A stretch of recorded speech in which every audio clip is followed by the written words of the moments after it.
पूर्व प्रधानमंत्री चौधरी चरण सिंह को भारत रत्न मिलने के बाद देश के बड़े किसान नेता चौधरी राकेश टिकैत की प्रतिक्रिया चर्चाओं में है। चौधरी राकेश टिकैत मीडिया से बात कर रहे थे और उन्होंने लोकसभा चुनाव पर इसके परिणाम के सवाल पर प्रतिक्रिया दी है। राकेश टिकैत ने जयंत चौधरी के भाजपा के साथ जाने पर भी बड़ा बयान दिया है। सुनिए राकेश टिकैत क्या कुछ बोले हैं।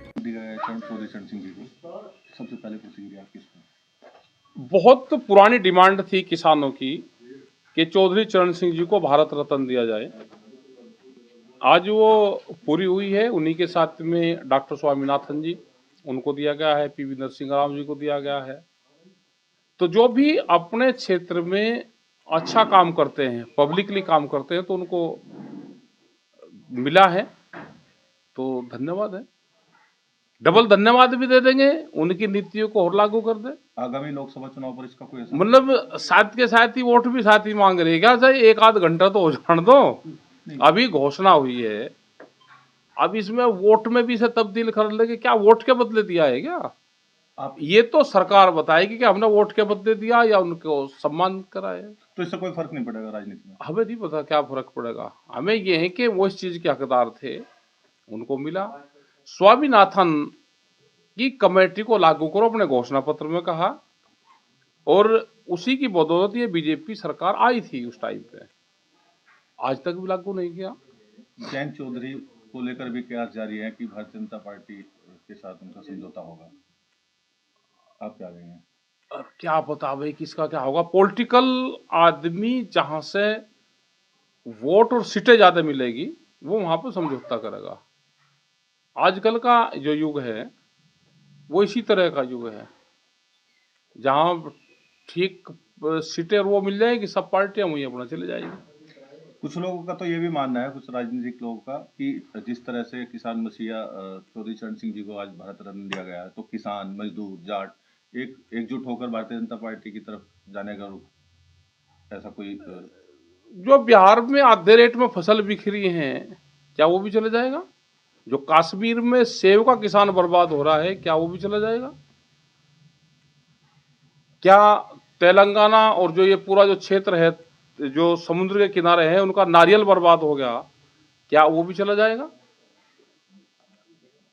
वोट में तब्दील, आज का जो आर्थिक युग है उसमें फसलों के दाम से होगा। 13 महीने दिल्ली में किसान आंदोलन चला। एमएसपी गारंटी कानून एक बड़ा सवाल देश में है, वो लागू होना चाहिए, उससे जाएगा।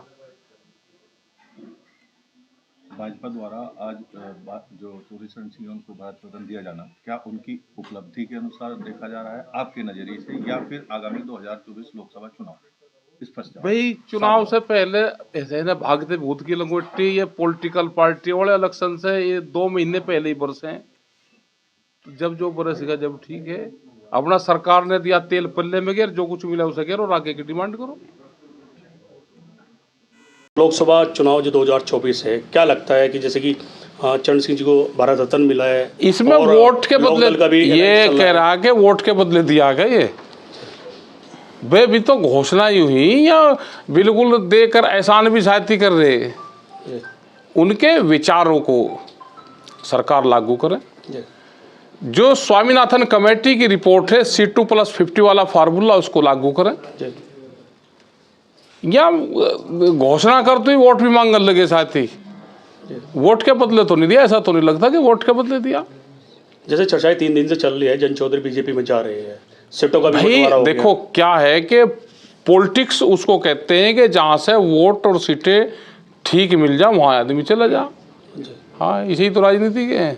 जयंत चौधरी ने ट्विटर पे भी लिखा है कि दिल जीत लिया प्रधानमंत्री। अरे भाई थोड़ा बहुत तो एक आध पाँच तो आगे पीछे को करना पड़े ना, थोड़ा माहौल साफ बनाना पड़े। राजनीति का मतलब ये है कि जहाँ से सीटें ज़्यादा मिल जाए, राजनीति का मतलब है वोट से। तो किसके समझौते कहाँ हो रहे, ये क्या पता किसका कहाँ हो जाए समझौता। भारतीय किसान यूनियन लगातार लोकदल के साथ कंधे से कंधा मिलाकर खड़ी रही है। नहीं ऐसा नहीं है, कोई भी मामला हो, ऐसा हाथरस कांड हो, चाहे उसके बाद भी कोई मामला ऐसा नहीं है। यहाँ तो मामला कोई दूरी, हमारे कोई ना दूरी को नजदीक की है। हमारा है किसान के इशू। हमने तो आज भी कहा है कि बिहार में हमारे आंदोलन चल रहे हैं और बिहार की सरकार आज भारत सरकार के साथ में मिल गई, तो वहाँ का जो कृषि का प्लेटफॉर्म है किसान का, जो मंडी समिति है, जो बाजार समिति है, मंडियाँ हैं, वो बंद कर दी, ख़त्म कर दी, उसको लागू कर दें। क्या एक किसान का प्लेटफॉर्म तोड़ के किसान जिंदा रह जाएगा? अकेले बिहार में मक्का को 8,000 करोड़ का नुकसान है, एमएसपी से नीचे बह जाती है। यही सूरजमुखी है, यही धान का हाल है। मतलब 1 लाख करोड़ रुपए का नुकसान अकेले बिहार को है।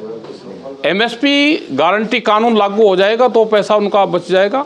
ये सब स्टेट का हाल यही है, यही फसलों का हाल है।